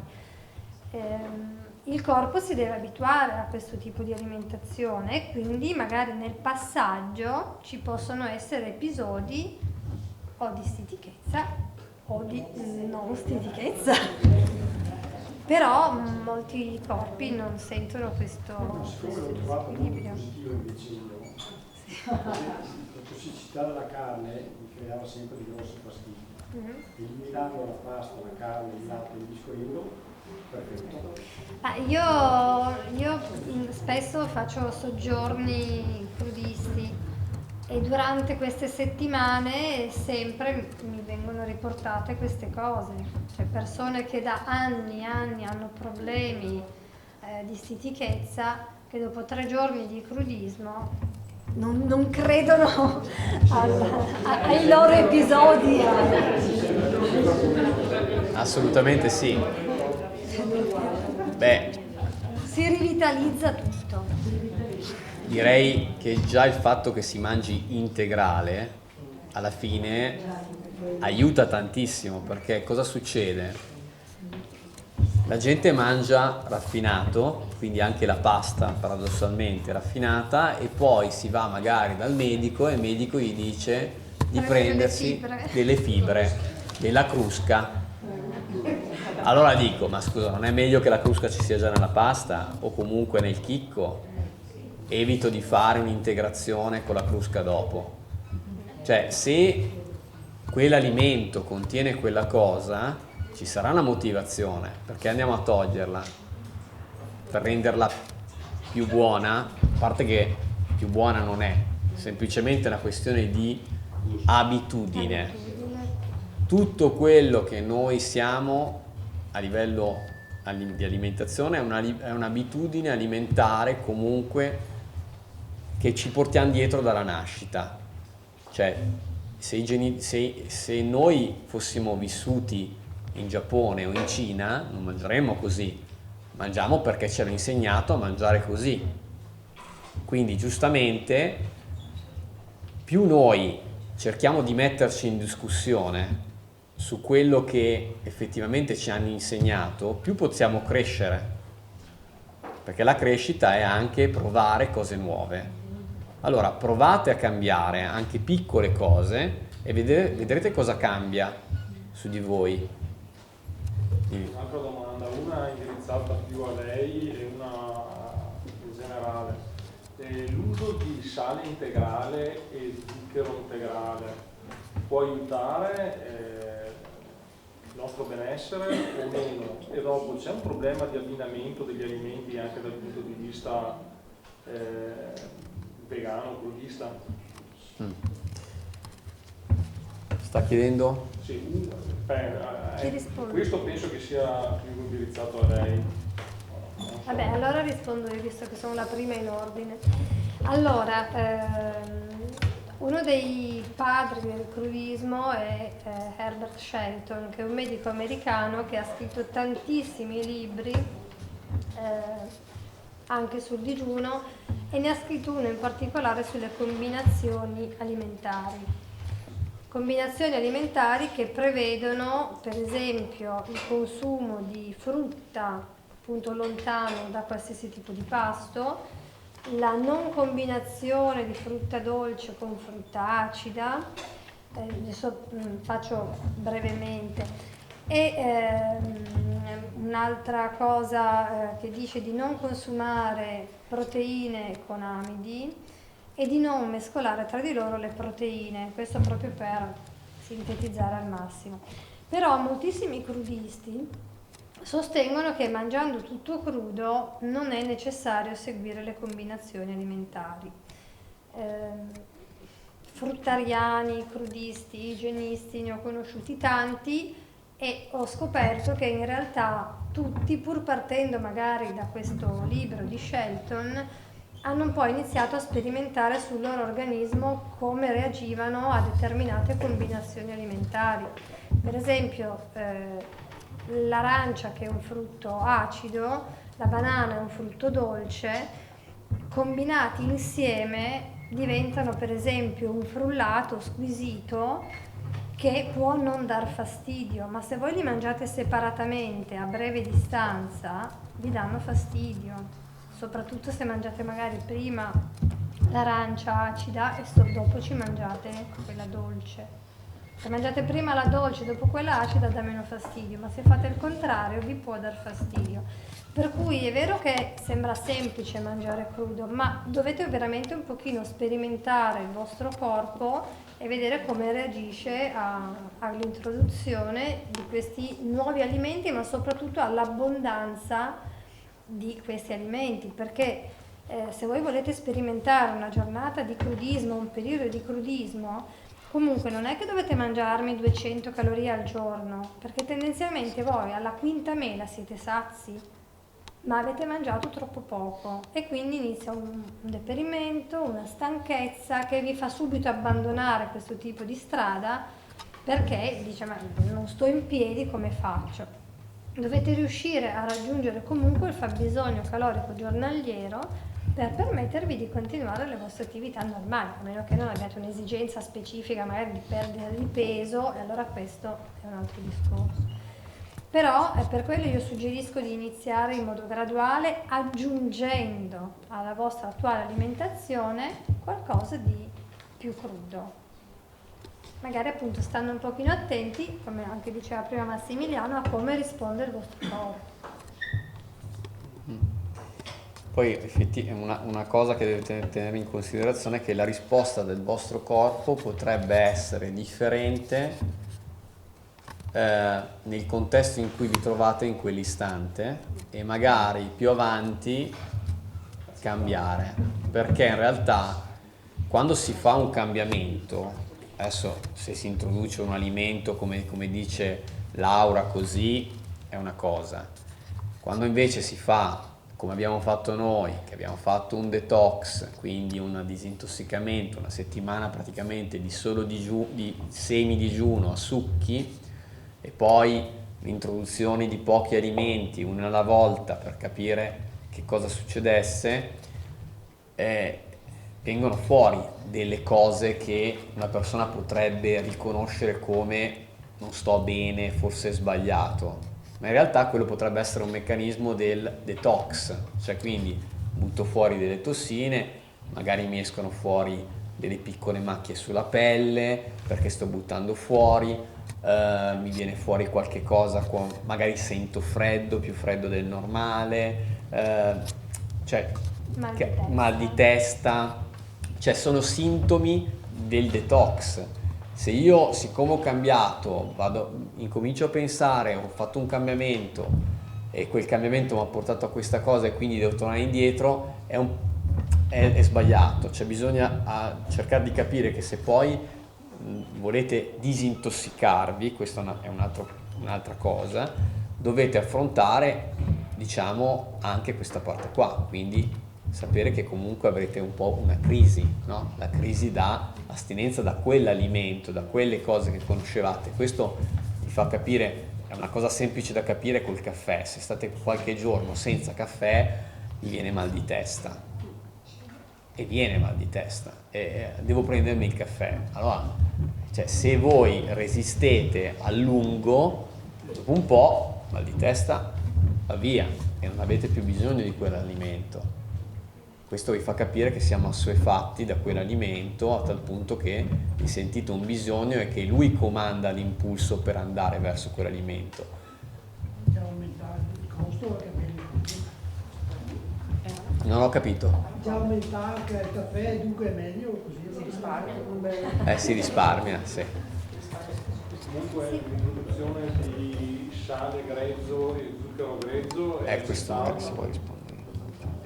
Allora, lo zucchero non è un alimento, già questo bisogna... Voi dovete pensare che tutto quello che in natura non è così non è un alimento, cioè nel senso lo zucchero, anche lo zucchero chiamato grezzo, comunque è uno zucchero che ha subito un trattamento, quindi zucchero grezzo di canna, la canna sarebbe l'alimento, ok?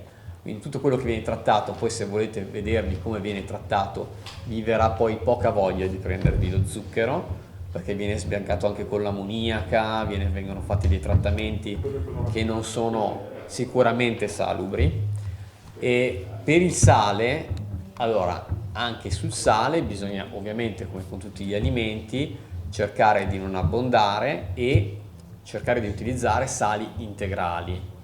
Quindi il sale raffinato dovete cercare di eliminarlo completamente, andare verso un sale integrale. Il sale integrale è un sale che non è sale inteso come cloruro di sodio, ma ci sono dentro più minerali, quindi c'è dentro potassio, sodio, magnesio, ovviamente dà anche dei benefici, e col consumo di sale dà anche dei benefici, dà anche dei benefici se messo in un contesto dove si mangia bene, perché il consumo di sale all'interno di un contesto sbagliato sicuramente non fa bene.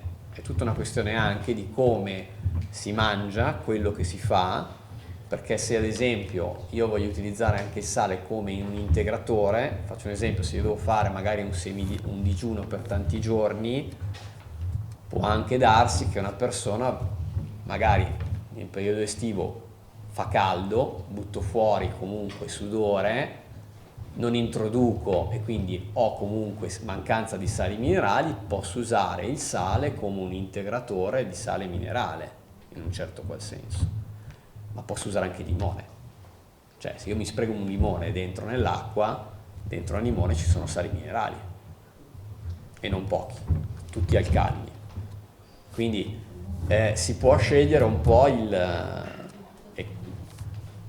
questa cosa qua. Comunque se dovete scegliere se usare il sale o meno, o meglio, se volete proprio per forza usare il sale, usatelo integrale. Meglio. Come? Il miele, dalla parte crudista, qualcuno lo usa, giusto, nel crudismo si usa. E quindi non lo uso. Comunque essenzialmente non lo vogliono usare perché eticamente non è corretto. Però tanti produttori di api sostengono che loro hanno il permesso delle api per raccoglierlo.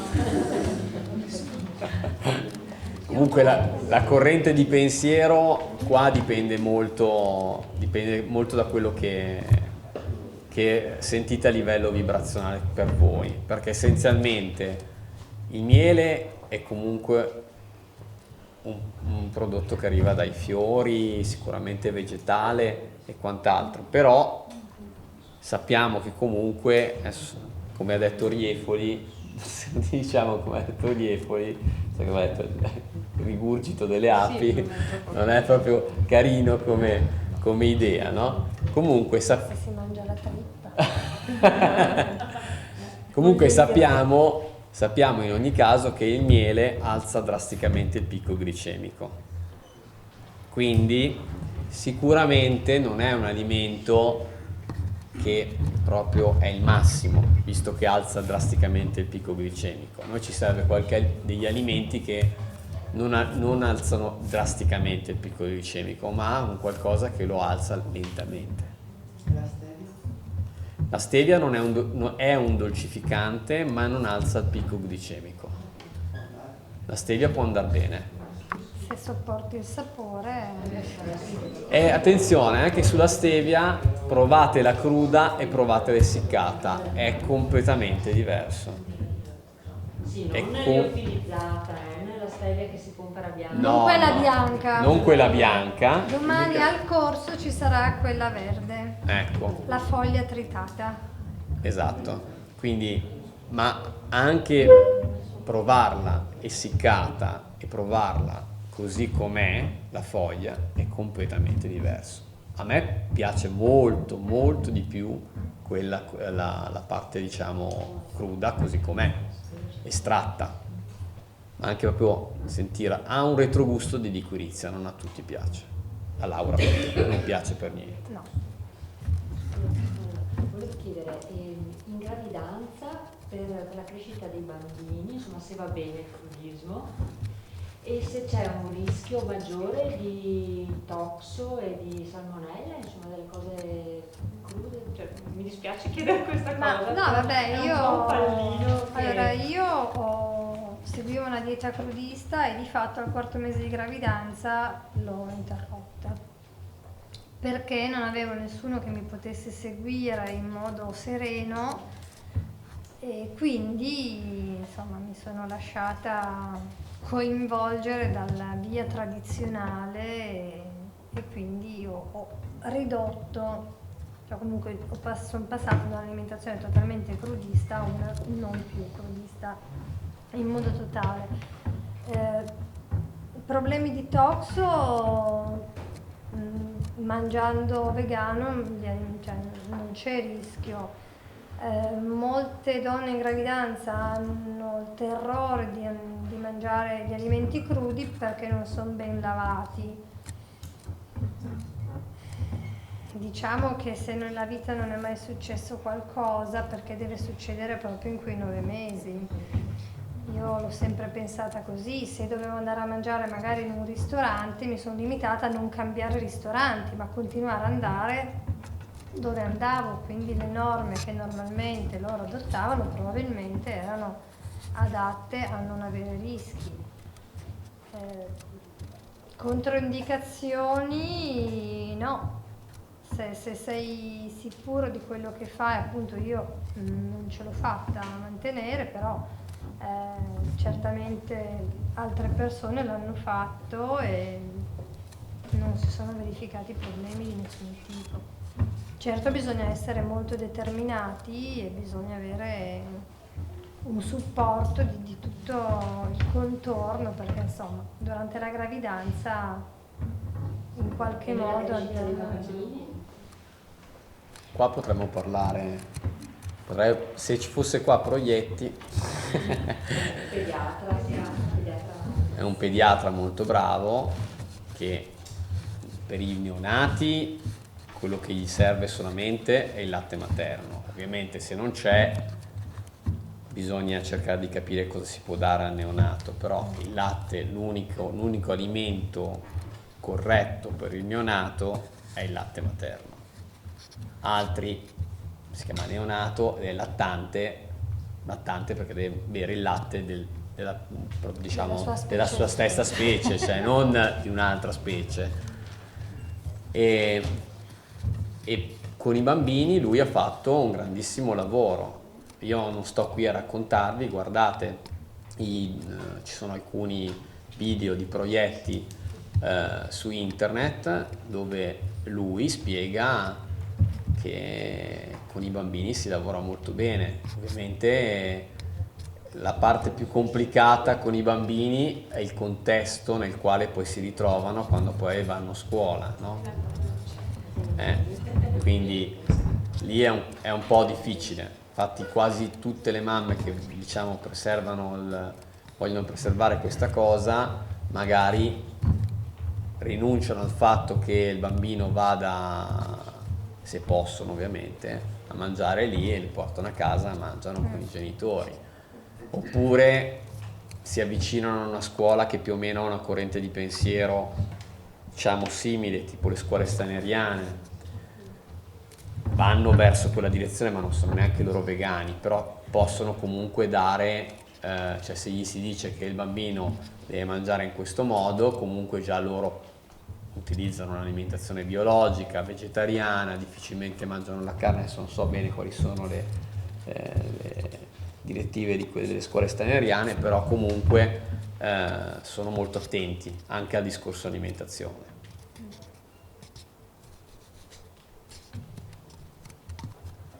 Altre cose? Scusa, io volevo chiedere rispetto all'acqua minerale, cioè l'acqua del rubinetto, quando viene bollita, i sali minerali, cosa succede? Rimangono dentro. Sali minerali, se io faccio bollire l'acqua completamente e la faccio evaporare, cosa rimane sotto? Un alone bianco, giusto? Quell'alone bianco è il residuo fisso, quindi sali minerali. Se io faccio evaporare l'acqua distillata non rimane niente. perché appunto non ci sono sali. E il ferro da stiro non... E il ferro da stiro è contento. Siccome noi non siamo ferri da stiro, Il ferro da stiro non si intasa. Scusa, tornando al sale rosa dell'Himalaya consigliato? io consiglio di variare. Di variare sempre sull'integrale, cioè variare. Ci sono talmente tanti tipi di sale integrali in giro che possiamo variamo. Anche lì, se dobbiamo usare un sale, qualche volta ne abbiamo uno. Cioè, meglio forse andare verso i sali più vicini a noi che quelli più lontani da noi. Ci sono dei sali di Sicilia fantastici, usiamo quelli. Integrale, l'importante è che sia integrale. Volevo dire, all'interno di una dieta vegana, che non parlo appunto perché non so, e i periodi di digiuno, giorni di digiuno sono utili e come cosa si può mangiare quando si fa il digiuno? E poi hai fatto con l'acqua. Sì, vabbè, io ho fatto dei digiuni di 6-7 giorni solo con acqua. Solo acqua, Sì. senza frutti. Si possono fare dei digiuni attenuati, per esempio come hanno fatto loro con i succhi verdi, ma possono anche essere succhi che non sono solo verdi, che c'è anche frutta dentro, o magari bere per esempio delle spramute d'arancio oppure o diluite. Può essere anche solo un giorno alla settimana per iniziare. Beh, la domanda qui sorge spontanea per stimolare un po' la vostra, Domani mattina a colazione. diciamo, immaginazione. Gli animali, solitamente, che vivono in natura, trovano il cibo tutti i giorni? Possono stare magari anche dei giorni in cui non mangiano e sopravvivono. Allora, noi comunque siamo un animale che mangia 3 volte al giorno. 3 volte. Come minimo. Come minimo. Quindi sarà corretto che mangiamo così spesso? Forse è più corretto magari ogni tanto digiunare, perché in realtà anche passare dalla colazione al pranzo, quelle ore, se non ci mangio in mezzo, è un digiuno. E in quelle ore io sto detossificando il corpo. Quindi bisogna, a mio avviso, tenerlo in considerazione il digiuno. Si usava come pratica, anzi si usa ancora in parecchie popolazioni, il digiuno. Una cosa che facevano gli Unza, giusto? Era che un periodo che durava più o meno 30 giorni all'anno non c'era nulla da mangiare e quindi avevano un digiuno obbligato, forzato. Lo facevano e mediamente vivevano 120 anni. Quindi c'è da chiedersi se questo digiuno... Bravissima, un'altra cosa che ha detto, una cosa molto interessante che ha detto... Forzare a mangiare le persone malate. Esatto, ha detto una cosa molto intelligente: quando una persona sta male ha appetito o non ha appetito, specialmente se è una persona magari anche malata un pochino più grave, ma anche per malattie lievi si perde l'appetito e solitamente chi è a fianco: no, ma devi mangiare, mangia che ti fa bene. Assolutamente sarebbe da evitare. Se il tuo corpo ti dice di non mangiare, c'è una motivazione, ascoltalo. Non ascoltare chi ti sta a fianco e ti dice di mangiare. La digestione è un processo piuttosto impegnativo per il corpo, soprattutto con alcuni banchetti che spesso ci regalano le nostre domeniche, anzi le vostre domeniche. E quindi il cibo deve essere consumato in modo opportuno. Per esempio, la colazione di domani mattina io ve la consiglierei leggera, magari solo di frutta. Provate.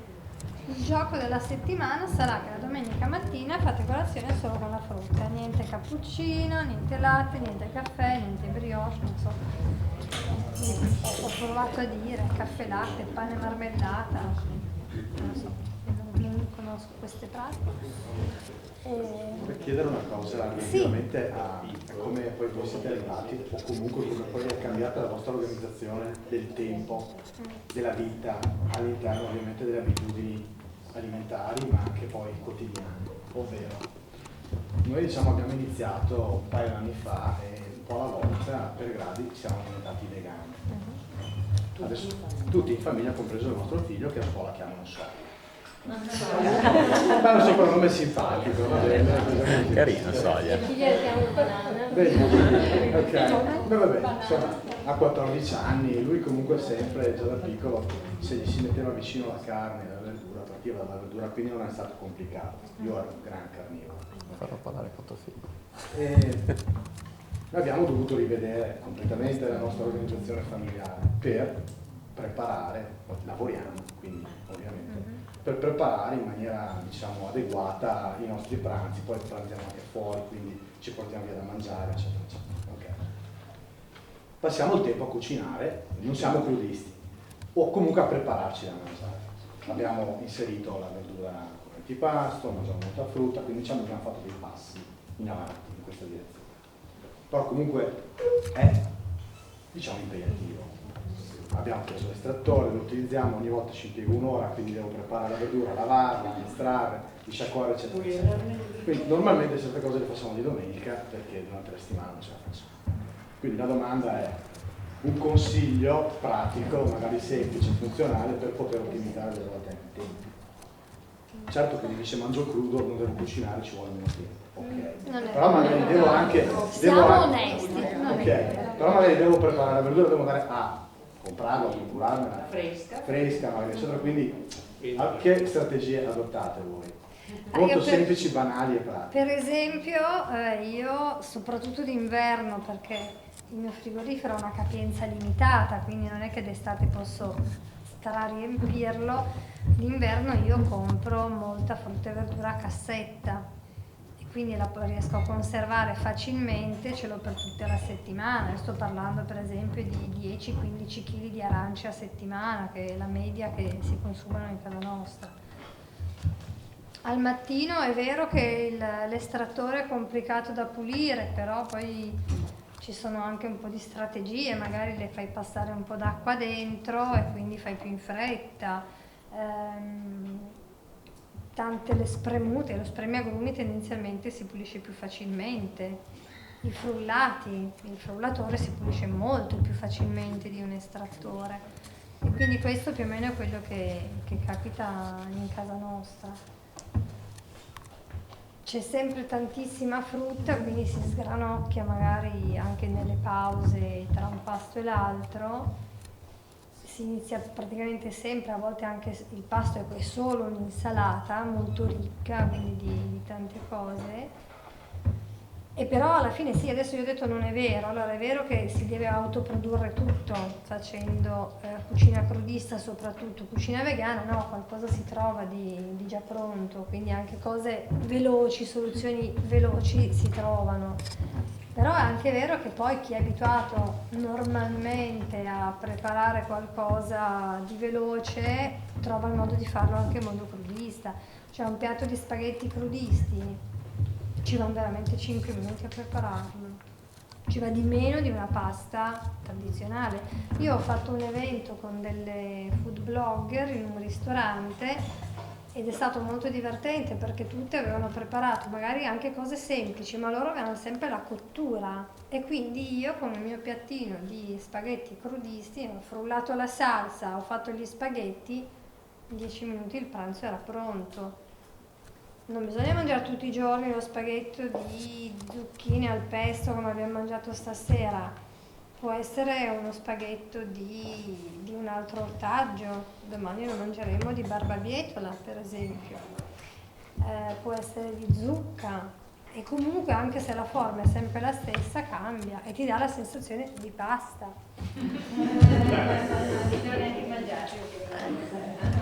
E ci sono certamente preparazioni più complesse, però non vedo così tanta differenza poi da un'alimentazione normale. Nel momento in cui entra nella tua routine, nella tua abitudine, non so, non vedo tutta questa differenza. Tu come ti organizzi? Beh, allora, se si vuole, diciamo, stimolare il palato in un certo modo, a mio avviso c'è bisogno di più preparazione, ok? Quindi, come dice Laura, ci sono delle cose che magari si possono anche fare velocemente e sono anche buone, tra virgolette, da mangiare, ma ovviamente più ci discostiamo da quello che è l'alimento iniziale e andiamo verso un qualcosa che si è modificato, più tempo ci vuole. Quindi essenzialmente, se io prendo una mela e me la mangio, il mio problema è risolto. Domani al corso faremo degli splendidi anelli di cipolla che io ho iniziato a preparare ieri sera. Saranno squisiti, stupendi, ma comunque ci vanno parecchi giorni di lavoro. E ci sono cose che se uno vuole le può fare anche in più tempo, come il pane morbido, i formaggi stagionati, i crudisti si possono fare, vegani. Però bisogna innescare comunque dei processi che non sono industriali, sono artigianali, ma sono comunque delle lavorazioni fortemente impegnative. Quindi per rispondere alla tua domanda è, se vuoi risparmiare tempo, meno cose ci vai a fare sull'alimento, più risparmi tempo, ovviamente, però lo rendi anche meno appetibile, tra virgolette, no? Perché comunque noi siamo abituati all'aggiunta di determinate cose affinché quell'alimento si sposi con i nostri sapori, lo sentiamo più vicino a noi, ma perché comunque siamo abituati sempre, ovviamente, perché è sempre una questione di abitudine, come ci siamo disabituati comunque nell'alimentarci con carne, latte e quant'altro, ci possiamo comunque anche disabituare magari da utilizzare più processi per fare le cose e incominciare magari a fare qualcosa anche di più semplice delle volte se non avete tempo e andate su cose molto semplici. Ovviamente quando ce l'avete fatele, perché comunque è un piacere, ovviamente. C'è una domanda. Un'ultimissima domanda. L'essiccatore in tutto questo contesto come ci aiuta e i vantaggi che abbiamo nell'acquisto di questo strumento? Allora, l'essiccatore soprattutto ci aiuta a conservare di più gli alimenti. È un antichissimo metodo di conservazione, l'essiccazione non l'hanno inventato i crudisti, ma proprio le prassi igieniche nei secoli hanno iniziato a essiccare gli alimenti per conservarli, quindi per avere comunque alimenti tutto l'anno e non solo magari nel periodo in cui si trovano. Per quanto riguarda l'applicazione proprio del crudismo, appunto magari stagione dei fichi, mi piacciono tanto i fichi, ne prendo tanti, li essico e più o meno ce l'ho per tutto l'inverno. Mi piacciono le fragole, le voglio essiccare e ce l'ho per più tempo l'anno. Se poi voglio crearmi qualcosa di goloso e di sfizioso, con l'essiccatore posso fare delle preparazioni, per esempio appunto queste cipolle, io le chiamo fritte, che assaggeremo domani, che sono una cosa squisita, c'è una piccola marinatura, una piccola panatura, poi viene essiccato, si concentrano i sapori e quindi diventa molto più sfizioso al palato. Non è obbligatorio acquistare un essiccatore, però certamente se per esempio abbiamo l'abitudine al pane, per esempio con l'essiccatore possiamo creare degli alimenti simili a cracker, possiamo creare panini morbidi e profumati, possiamo creare molti alimenti che ci ricordano quelli tradizionali, utilizzando ingredienti di partenza completamente diversi. Nel crudismo si usa pochissimo, per esempio, il grano, intanto perché tendenzialmente tutti i cereali dovrebbero essere cotti e quindi già si escludono per questo. Alcuni possono comunque essere consumati crudi, però germogliati. Quindi per esempio adesso sono uscite sul mercato delle farine di grano germogliato adatte ai crudisti. Quindi il seme viene fatto germogliare, poi essiccare, poi macinato. Però di nuovo rientriamo in un processo che l'alimento è comunque macinato chissà quando e di nuovo comunque conservato chissà per quanto prima di arrivare sulla nostra tavola, ecco. Essiccato per una giusta conservazione, essiccato e messo sotto vuoto sarebbe l'ideale. Ma non è necessario, perché comunque quando io riduco al 10, 15, 20% l'umidità di un alimento rispetto a quella che aveva inizialmente, c'è una proliferazione batterica minima e quindi una conservazione anche di 6 mesi è quasi garantita, se ben conservato, quindi in luogo fresco e asciutto. Ovviamente ci sono magari alcune abitazioni che hanno più problemi di umidità e quindi il sottovuoto forse sarebbe necessario, però in un ambiente abbastanza asciutto non si verifica questo problema. Grazie. Prego. Scusa, ma suo papà continua a mangiare queste cose proprio crudiste o la sua casa? Sì, mio padre adesso in questo istante è in Calabria e potrebbe essere a rischio di soprassatina, ma io lo sento giornalmente e mi dice che per ora non ha sgarrato. Allora, Da quanto è in Calabria? adesso è 2 settimane che è in Calabria e per ora non ha sgarrato. So che comunque quando va in Calabria gli scappa, che magari è a casa di un amico e una fettina magari la mangia, ma anche per una questione di compagnia, in un certo senso, non tanto per altre cose. E Crudista o vegano? lui, allora, in ogni caso, vegano o comunque vegano, perché anche il crudista è vegano. Sì, sì. Però comunque ha sempre cercato di mangiare un 70%, 60-70% crudo e il rimanente cotto, quindi la quantità è quella, ecco, non è mai, forse l'unico momento in cui è stato più crudista è stato quando ha fatto quei 3 mesi in cui era effettivamente quasi completamente tutto crudo. Consiglio di tramite Skype parlare così. Non ha la telecamera purtroppo, ce l'ho solo io. Però c'ho mia madre anche lì. No, comunque mio padre adesso è veramente molto convinto perché sente che sta bene, quindi non c'è bisogno di controllarlo e anche se sgarra è inutile che io glielo dica, perché lui le cose le sa, ormai le sa, quindi è inutile che gli vada a dire determinate cose.